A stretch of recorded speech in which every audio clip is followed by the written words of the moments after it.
कुछ कहानियों का अंत ही नहीं होता, जैसे कहीं वो रुक सी गई हो। वो अपने क्लोजर का इंतजार करती है, एक ऐसा क्लोजर जिससे एक नई कहानी की शुरुआत हो। पर जब तक वो ना मिले तब तक वो कहानी एक लंबे इंतजार में रहती है। महाराष्ट्र के सह्याद्री पर्वतों के बीच छुपी हुई एक ऐसी कहानी है लवासा की। पुणे से 60 और मुंबई से 190 किलोमीटर दूर बसा ये सिटी आज एक खंडर बनने की कगार पर खड़ा है।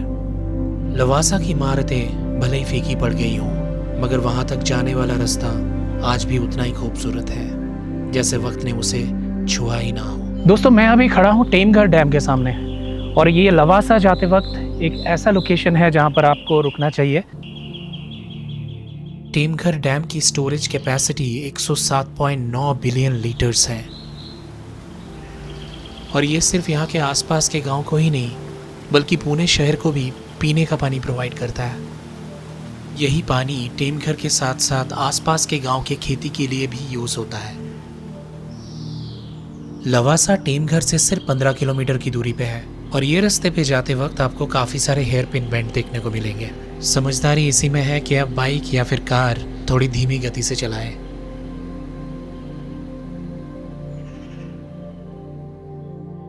लवासा में एंट्री करते ही दूर तक फैली हुई सह्याद्री पर्वतों की लेयर्स आपको सामने दिखने लगता है। यहाँ सब कुछ शांत है और ये खामोशी आपको यहाँ चारों तरफ महसूस होगी। खाली सड़कें और खाली इमारतें अब यहाँ की यूएसपी बन चुकी है।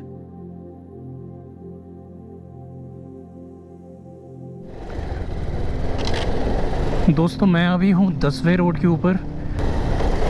यहाँ से एक रास्ता जाता है आगे की तरफ। अभी यहाँ पर आपको दिखेगा कि कुछ गाड़ियाँ हैं, कुछ लोग यहाँ पर रहते हैं। That is why this car is parked here.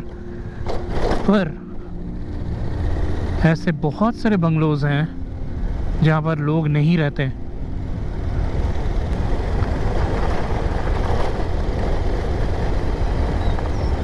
(57) ticket street, कोई नहीं रहता इन सब जगहों पे। यू कैन सी मेंटेनेंस ही नहीं है कुछ। 63 ticket street.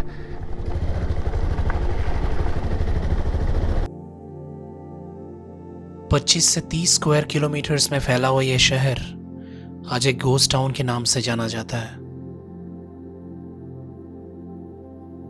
But Lavasa was never like this before. 2008 से 2012 के बीच लवासा अपने सबसे तेजी वाले दौर से गुजर रहा था। सह्याद्री के पहाड़ों के बीच बस रहा ये प्लैन्ड हिल सिटी प्रोजेक्ट उस वक्त एक बड़े सपने की तरह देखा जा रहा था।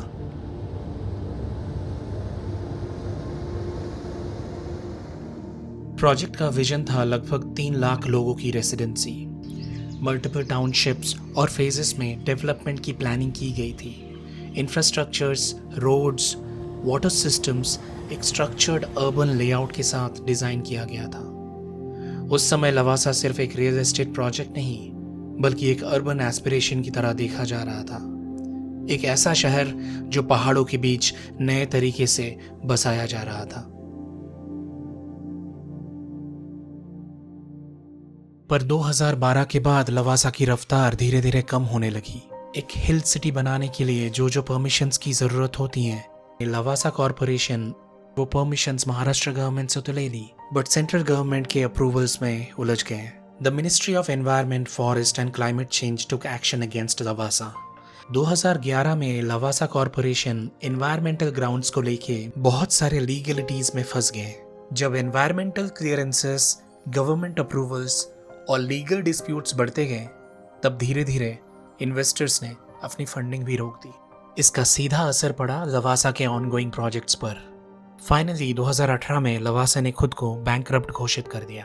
सो बेसिकली यहाँ से ये रोड जो आ रहा है इज कॉल्ड स्कूल स्ट्रीट, और यहाँ से आके मैं अगर सीधा देख रहा हूँ तो मुझे एक बंगलो गिरा हुआ यहाँ पर दिख रहा है।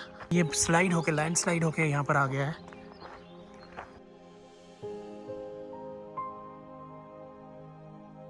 वहां से पहाड़ के ऊपर से गिरते हुए यहाँ पर। लवासा आज एक इंसॉल्वेंसी प्रोसेस का हिस्सा है। इस स्टेज पर कंपनी का कंट्रोल एग्जिस्टिंग मैनेजमेंट से हटकर एक रेजोल्यूशन प्रोफेशनल के पास चला जाता है। इंसॉल्वेंसी तब होती है जब कोई कंपनी अपना डेट टाइम पर रीपे नहीं कर पाती। लवासा के साथ भी कुछ ऐसा ही हुआ। ऑथोरिटीज़ अभी भी इवैल्यूएट कर रहे हैं कि कौन सा प्लान इम्प्लीमेंट होगा और कैसे डेट सेटलमेंट किया जाएगा। अगर 2026 की बात की जाए तो लवासा का डेट 6,500 करोड़ से भी ऊपर है।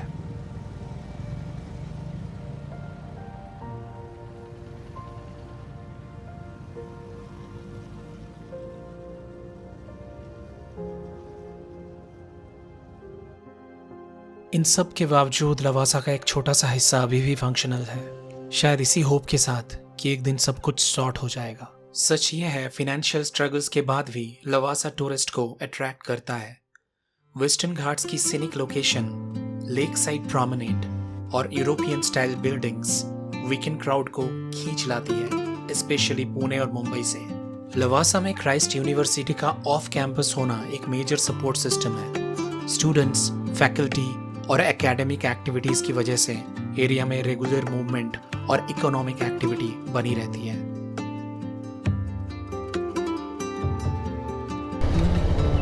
Now this portion of the area, this portion of Lavasa is called Portofino Road और ये काफ़ी अच्छा मेंटेन्ड है, as you can see। T69, T70 लोग यहाँ पर रहते हैं। ओके इनकी वजह से बेसिक यूटिलिटीज और सिक्योरिटी सिस्टम्स एक्टिव रहते हैं। कुछ इन्वेस्टर्स इसे लॉन्ग टर्म अपॉर्चुनिटी के रूप में भी देखते हैं, स्पेशली डिस्काउंटेड प्रॉपर्टी प्राइस के चलते हुए।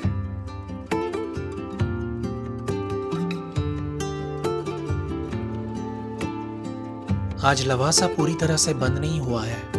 यहाँ लोग रहते भी हैं, टूरिज्म भी होता है, लेकिन जो शहर सोचा गया था वो अभी अधूरा है। शायद किसी दिन ये कहानी फिर से लिखी जाएगी। तब तक लवासा एक याद है, एक सपना जो पूरा होने का इंतजार कर रहा है।